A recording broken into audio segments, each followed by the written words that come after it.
garant de l'indépendance, de l'unité nationale et de l'intégrité territoriale, je réitère mon engagement constitutionnel de défendre la patrie jusqu'au sacrifice suprême. Voilà, fidèle internaute, mbote bisika ne se joie mibino partout bozolanda biso. Bo continuer ko s'abonner, ko partager, ko liker na bémission na mineza nili bolumbe bolina kamini bo continuer ko s'abonner massivement. Mbote na ba obazoli kanisa ko sala tindika télévision. Fin qui sombe na papi keli. Bambote na ope madame Jeninda ya Kaembe, maman sociale, maman ya bana ebele, sans oublier madame Dido Gabana. Motik ba parfum solo na kati ya Londres, Luka Lucas na taya Jésus na bosani opete Charles Mbongo contre Mbongo agence sur na Londres. Bambote na yo pe Ezimaele na kati ya Londres. Jean Robert Mola papa na Glaive mbote na pe ngwana balandi ya tindika 40 message comme no bana mboka analyste politique ba communicateur tout so na bango par rapport à makambezo le na République démocratique du Congo. Le to sa bongo na Toto Kadima ako se présenter devant bino boye ba yeso ki azanani alobela kanini au juste bon mbote mwana mboka. Oui mbote mama Nelly. Se présenter na balandi ya tindika ba Toto Kadima za. Ouais, ezali bongo ngai Toto Kadima nazali moko ya ba communicateur pe porte-parole ya Force du Progrès ya UDPS. IDPS parti cher ya Félix Antoine Tshisekedi. Donc na cadre kaka ya kolobela maezo salema na mboka nde to monani lelo na bilili na bino kwa. Voilà. Toto Kadima to kolobi IDPS parti cher ya République. Voilà. Oui, toyebaki ke toyebi tozomona tomona kinde ba combattant bazo sala, mais toyebi ke ba combattant bande ko sala bon pona ko bundisa régime ya Kabila. Mais tous les gens qui ont combattu bazo continuer kaka tout le monde Christian Bosembe azaki vraiment tabassé na Paris ba bêtier donc des gars que tout moyen ko le belango ezate to éviter ba combattu bazo continuer pour réagir bongo na régime ya président Félix pour baloba que ceux qui mona mboka koti makambo wana si mais to moni mona mboka koti makambo wana zo continuer ka apparemment bazo mona mambo zo tambola malamu te kaka. Bon en réalité ndenge to sala ralit parce que ba biso be to zala na balabala to bamba mabanga to tumba pine to sala nyonso to koka ekosala mais lit tout o to sala il faut to yeba bit nango quoi faut zala na bit en fait il faut yeba objectif nini ozo sala la bit et objectif na yo wana soki et combien atteint alors otiki na yo donc bande ko na biso mususu neti obobenga ba combattant wana. En réalité, on a des combattants. Pour les sauvages, ce sont des bandits. Ils vivent dans le Mibeko. Ils se comportent de la manière. Vous comprenez? Parce que nous avons dit surtout ni batu musu boye biso ke non eza congolais basala ki ni bataka ki congolais alors gouvernement français ko kotate eza bongo mais alors que toza na Congo jamais tokotika un Nigérian ou bien un Camerounais a attaqué des Camerounais. L'État zawana zomona. Non. Siko makambo ne sale makana poto en répétition pour nanini. Tomi tunanan. Yango ya moko na ko senga na bande ko na biso Fali Poupa a yebisa master na Macron ba ko arranger. Hein? Ba mekana no ko arranger, ba bomsa na sécurité ya mboka France pour ezala rater. Un citoyen, Moutouneti Christian Bosembe. Yo yebisanga nan. Christian a finga kate, a salara analyse na ye positive. Depuis ba nomaye a kena nanini na place a kena na Sesak. To yebi ke Christian a salara lisusu ba analyse politique ite a salara ngo lisusu tatika. Et a kene ki poto na cadre musala na ye pour na ko renforcer d'ailleurs média ya Congo. Mais sikoyo yo mibengi combattant. Parce que tout na yo aux allez combattre ni n'est pas Bosembe oyo monaki. En réalité baza ba combattant ce sont des bandits batu balukaka basala ba base ndo monaki wana mais misusu bilili na bango bimi déjà de base se déranger te bakoya na Congo ceux qui bazo kansaki bavandi na mboka ezanga mibeko neti France et bakobima raté mokolo ezali bakobima kaka. Voilà Toto Kadima communicateur Toto Kadima tout le par rapport ya Général Kassongo. Général Kassongo to monaki liboso zalaki kanyama zalaki awa balobi que par rapport à général Kanyama ndenga tambusa kimboka apparemment kulune sila ki na ville ya Kinshasa mais to moni ko tambusa général Kasongo pesa ki passe pe mawana ba kongomani nyonso bande toujours kolela balobi que général Kasongo apparemment bande ko mona musala bande ko salate bande ko mona donc musala te pokuluna partout na ville ya Kinshasa kuluna na ba commune to tanga kutu ba kombote po to ko silisa na pema donc balobi kuluna telme lekaki mingi bakongole balobaki awa na mboko ezanga mibeko mais lelo to moni bakongole babimi na balabala ba sepeli babeti mifino kupona général Kasongo alongwe bateli remplaçant mususu to ebite ko kolo bani pona idée wana ndenge bakongole bazo sepela bon ya liboso na kosenga nanu na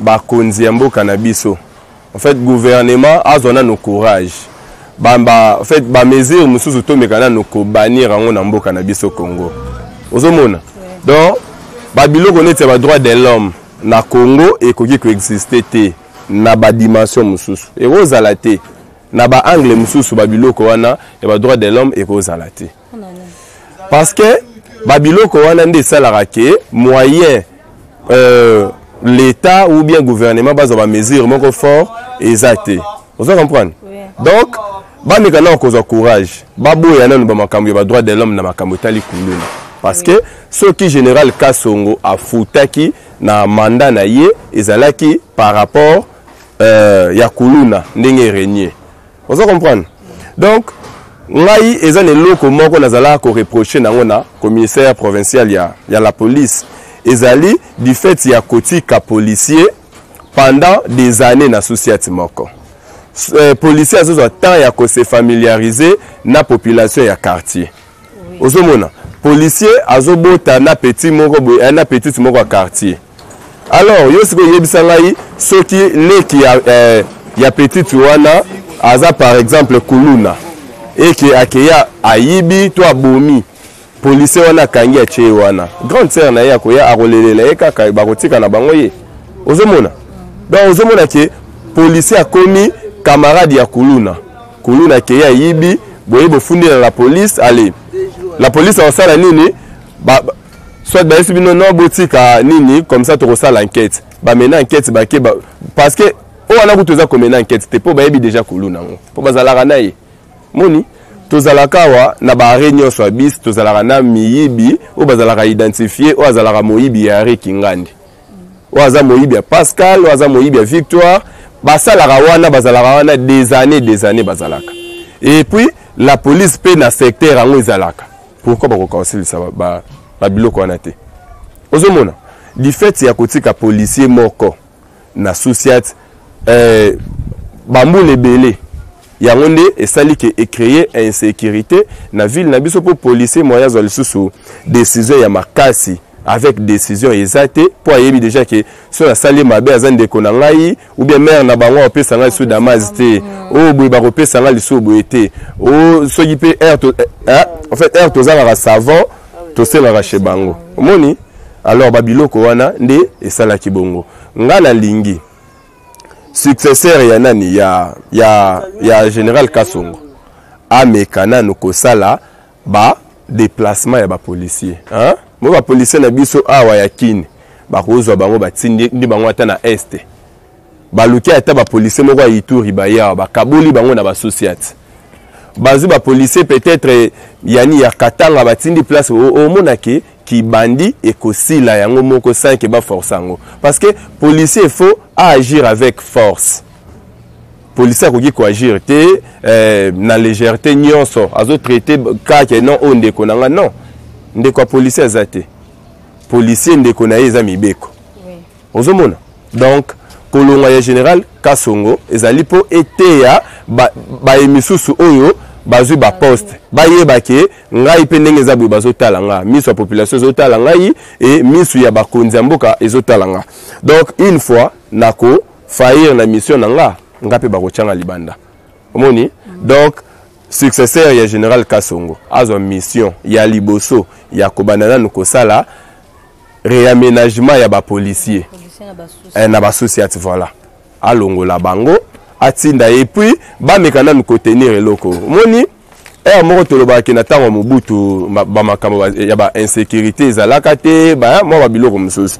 Mobutu alongaka na ba biloko wana oyebi ke Mobutu asalaka ba konzi mingi te masalaka nde ba élément ebele.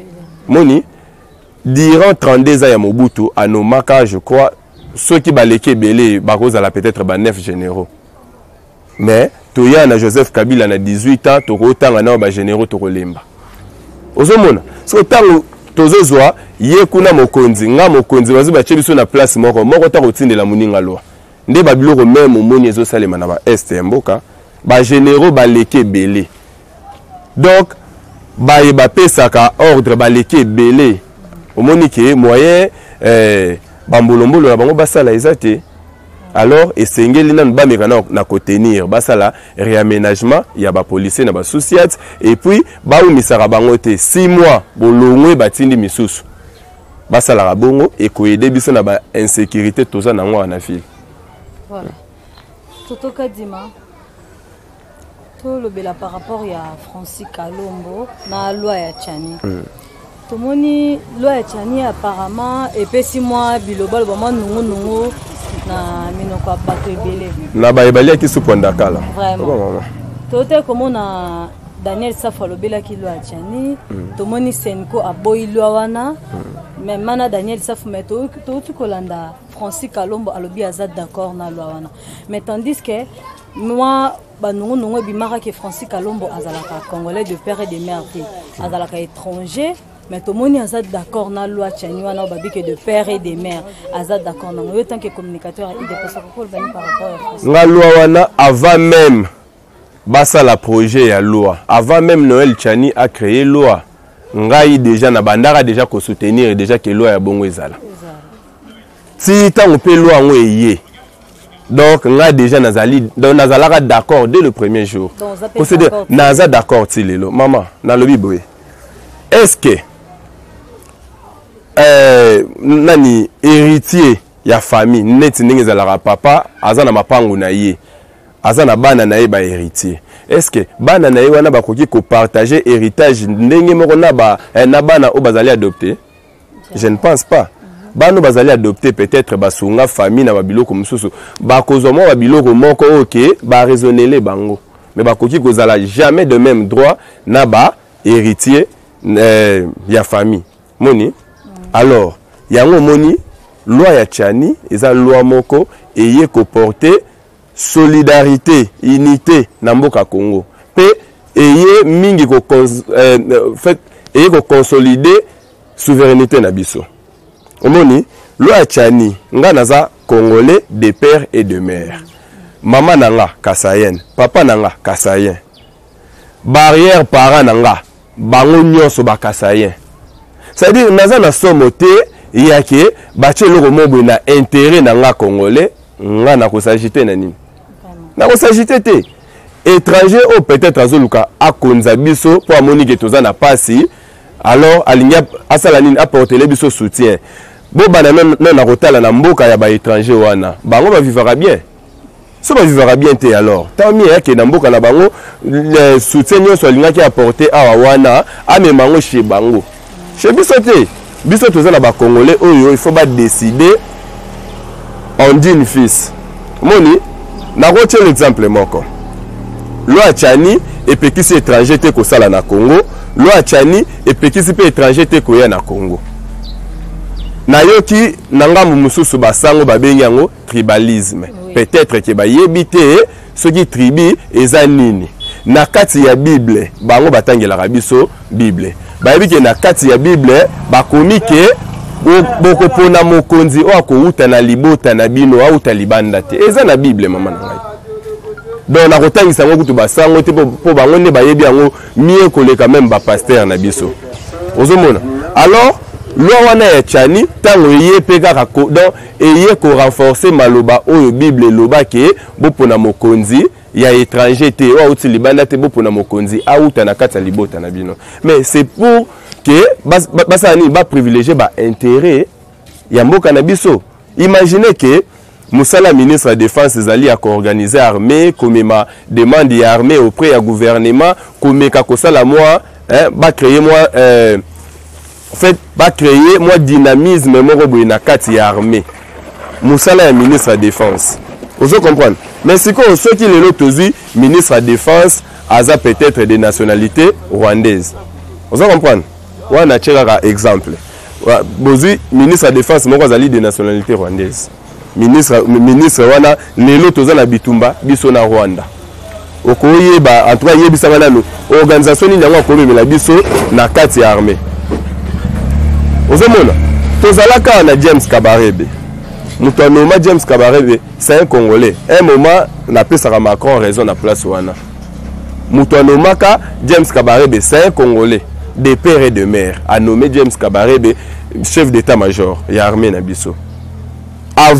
avant koya James Kabarebe totanga ba groupes armés oyo eza lelo na STT totanga ngote mais lelo tokomi kotanga yango parce que James Kabarebe basala passage na na kati armée combien d'infiltrés tozotanga yo moko yebi ba généraux ba colonels oyo bazolongwa na FARDC po azongela lingomba na ya M23 c'est parce que tozwaka à la tête ya armée na biso un étranger maintenant ce qui lo a tchani ye lobi ke ministère de la défense ministère intérieur ministère de la justice finance présidence de la république ezali ba poste moko ya souveraineté mboka na biso tokoki côté kango na ba payate est-ce que il y a solo za discrimination ndenge bato musu bazobengelango na nzimité parce que discrimination na mboka na biso photo lo bango ba loi tout ozalaka nango ezalaka déjà impersonnel mais ezalaka discriminative ba loi tout vous comprenez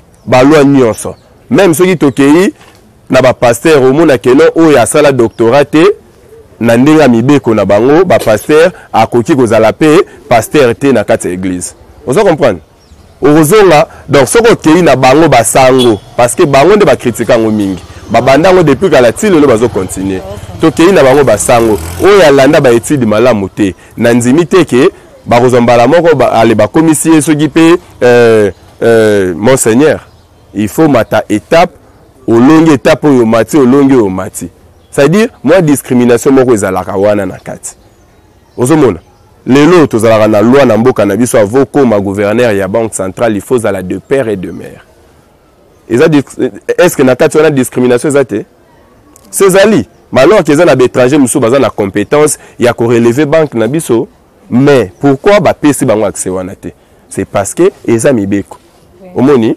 toza na Égypte avant obima président de la République donc avant postuler il faut la papa na yo égyptien maman na yo égyptien yo moko égyptien moi si na yo même égyptienne discrimination za na kati malheur que ba étranger to o pe babotama na papa mupanzi mama ya mboka na bango baza wana bango pe bakozo poste wana mais basala kango te parce que mibeko ya mboka na bango eza bongo soki toke plus loin na États-Unis d'Amérique avant comme président il faut botama na kati États-Unis et puis il faut moko ya ba parents na yo asala 15 ans au moins avant naissance na yo na kati ya mboka discrimination na kati ezate c'est-à-dire na mboka na biso il faut to lukapeto privilégier biloko moko oyo eko sécuriser souveraineté na biso Moïse Katumbi soki na place à Fouta ba journaliste mbongo po balobela ye c'est mieux à Fouta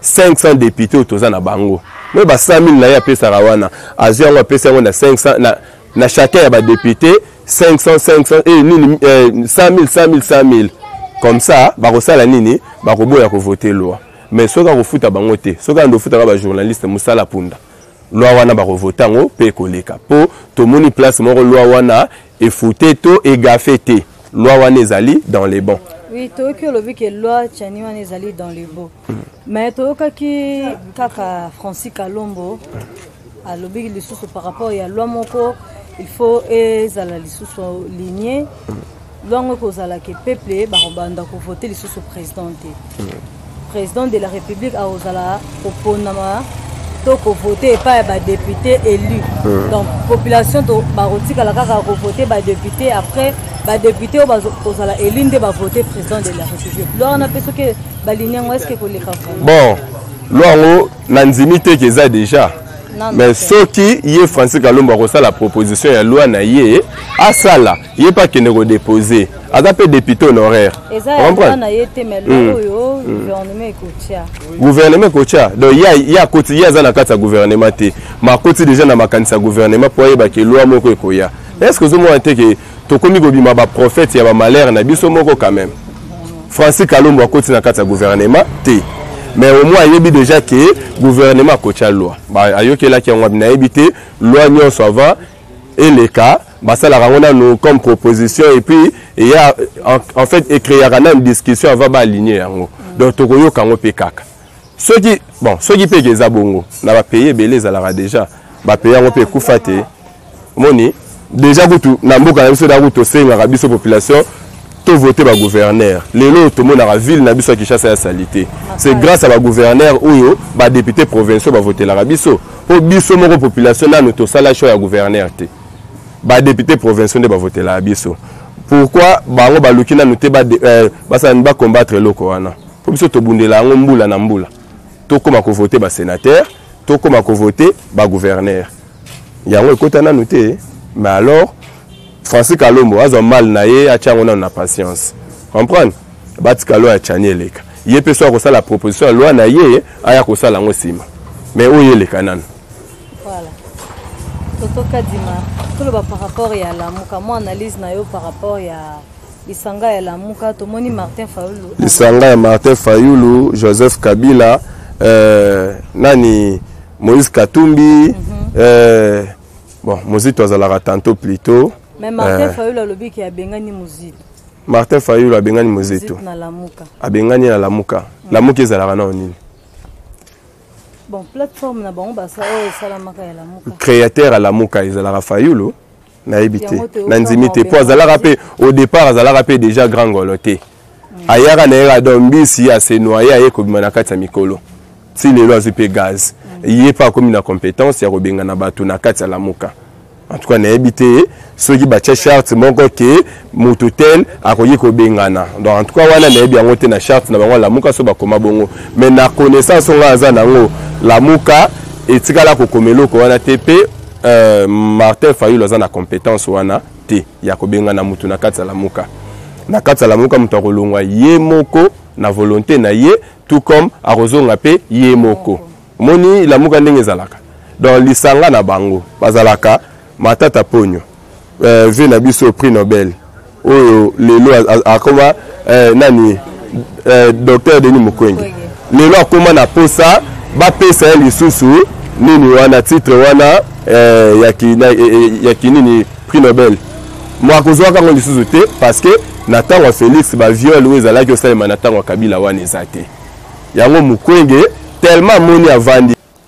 Donc Denis Mukwege aza na posa bazongisela ye titre na ye honorifique ya ki prix Nobel tellement natango Tshisekedi kopezo ya lisusu te ba viol ezate amoni avandi hôpital Etuli allez asa nini nda à se relancer na kata politique à côté comme ça yé pe akoma ko vivre au ba politique ba vivaka yango moni lisanga na bango parce que imaginez il n'y a pas longtemps, Martin Fayulu a dit que procès ou l'équipe a procès nyoso na mboka na biso zali procès à Bukanga Lonzo. Mais lelo Martin Fayulu muto akomela bino que non gouvernement a sursoir makambu nyoso ya poursuite contre Matata Ponyo mais quand même bon moto na biso to teki yango to tiango wapi. Comment lelo ko lo balikambu oyo lobby ozongeli opesi biso ba raison te pour ko lobby balongolango. Mais oye siko tango bozu bosangani bloc wana déjà kutua chance na biso zaki gouvernement et fait population na biso déjà a comprendre makamususu omoni akolanda na batu wana te donc ti ba kosala théâtre na bango ti ba koselisa population kotala bango na miso donc choix ya population et yebana déjà za Félix Antoine Tshisekedi Tshilombo c'est-à-dire basangana pona nga kutua il fallait baluka faute ezaki Kabila nde alobaka vraiment te faute yango wana. Donc yépe il faut zongela koloba kota na kati ya liboke basanga na baloba ti bacha biso na makelele ti to kende na élection moni parce que population déjà ebi déjà qui va voter Félix nyoso wa musala pona bien sûr nga kutu so pona nga Moïse Katumbi ba freiner été a kende élection pour ayoka soni Félix obeta bango o la main Ah, total, non, peut comité, moi, tout le balisate. Tout le par rapport à remaniement ou au Salama, tout le monde Samadé ou Tekobima, ministre Babimi, tout le monde Jean-Pierre Bemba, Abimi, vice-premier ministre de la Défense, tout le monde Vital Kamere, Kabulo, Mona Kabulo, Ebele Babimi, na ministère Rwana. Mais baimbo kabazole la mingi pona Vital Kamere. Balobi pona nini mutu o ba autai ko zala na procès à 100 jours. Nenge bazolo bake azalaki moyibi wa détournaki mbongo nenge bango babengaka mais esengo na bango mingi ezali po bamoni mona mboka Jean-Pierre Bemba Gombo azwi défense ba bi na ye to yebi ke kimi ekokota na est mais bazole la mingi par rapport ya Vital Kamere. Bon. Non, tu as moni mutu moko sérieux à l'équipe à critiquer nomination Vital Kamere. Ah, là ça. Non, tu as moni mutu moko ya sérieux à l'équipe à critiquer nomination Vital Kamere. En fait, namboka na biso ya moko voter barako sala makamusu. Webi baloba nini? Europe ça jamais litoi na mutu mabe. Jamais Europe permettre moi na yo apesa litoi na mutu mabe.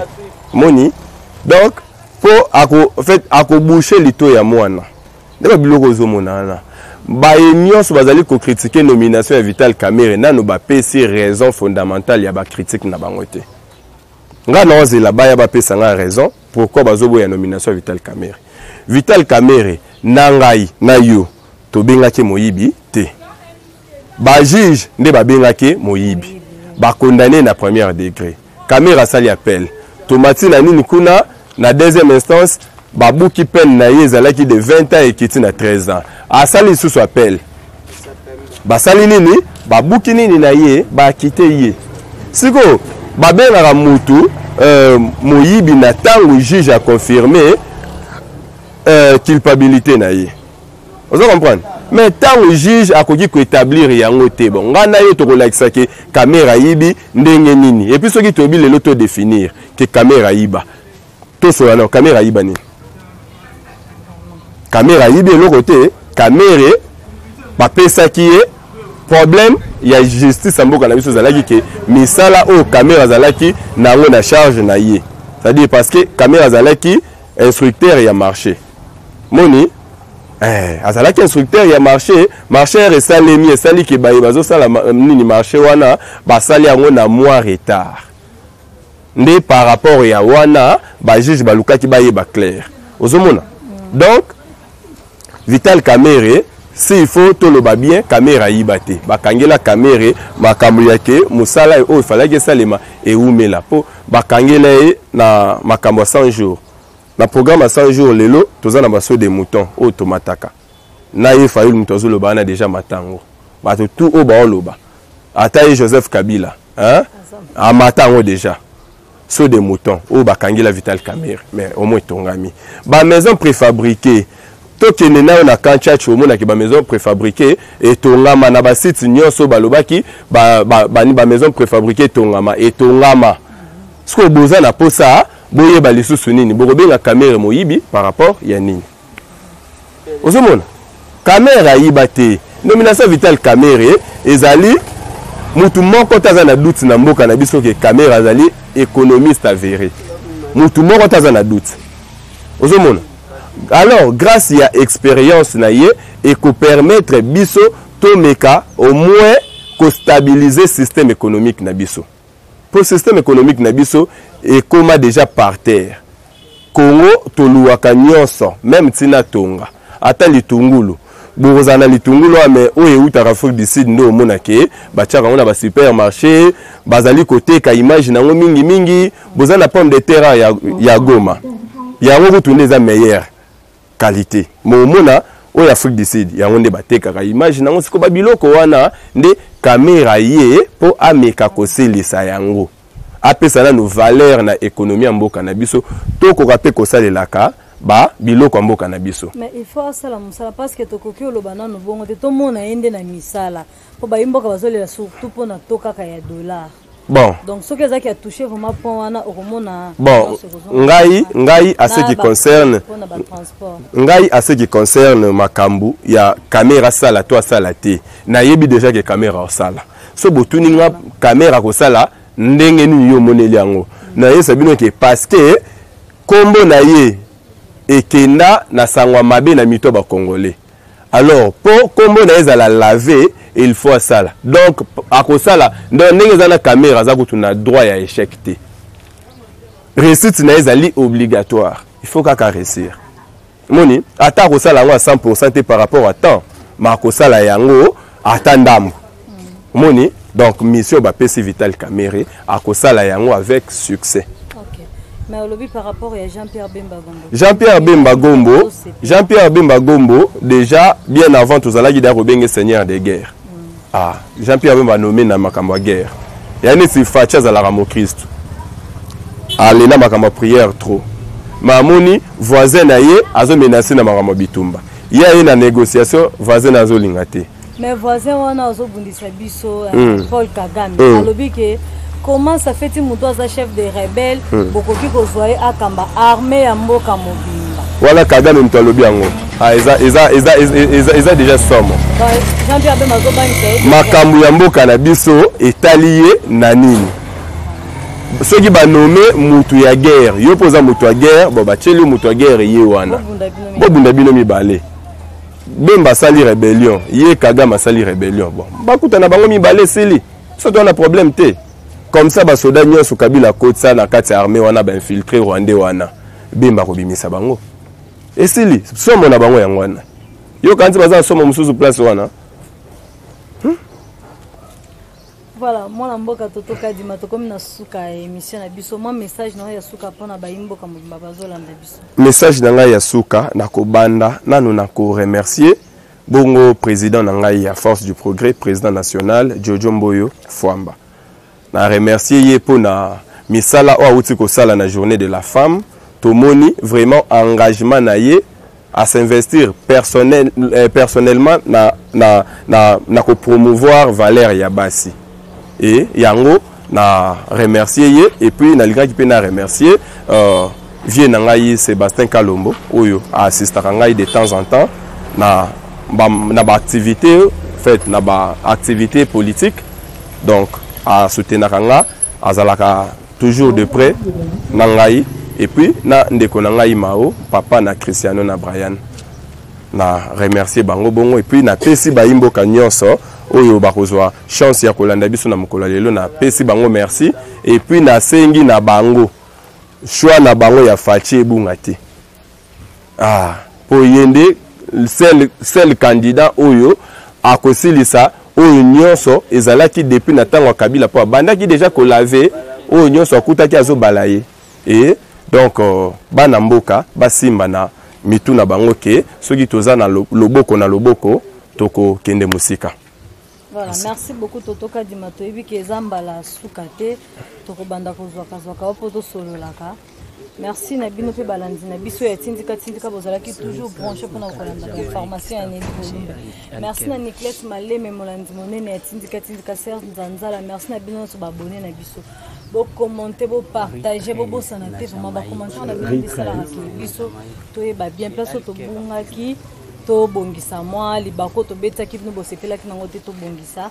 Merci na ba bébé na ngai je suis à Kassia na Spender Elohim ba fierté ya maman balandi ya tindika to kutani prochainement. Merci. Bye.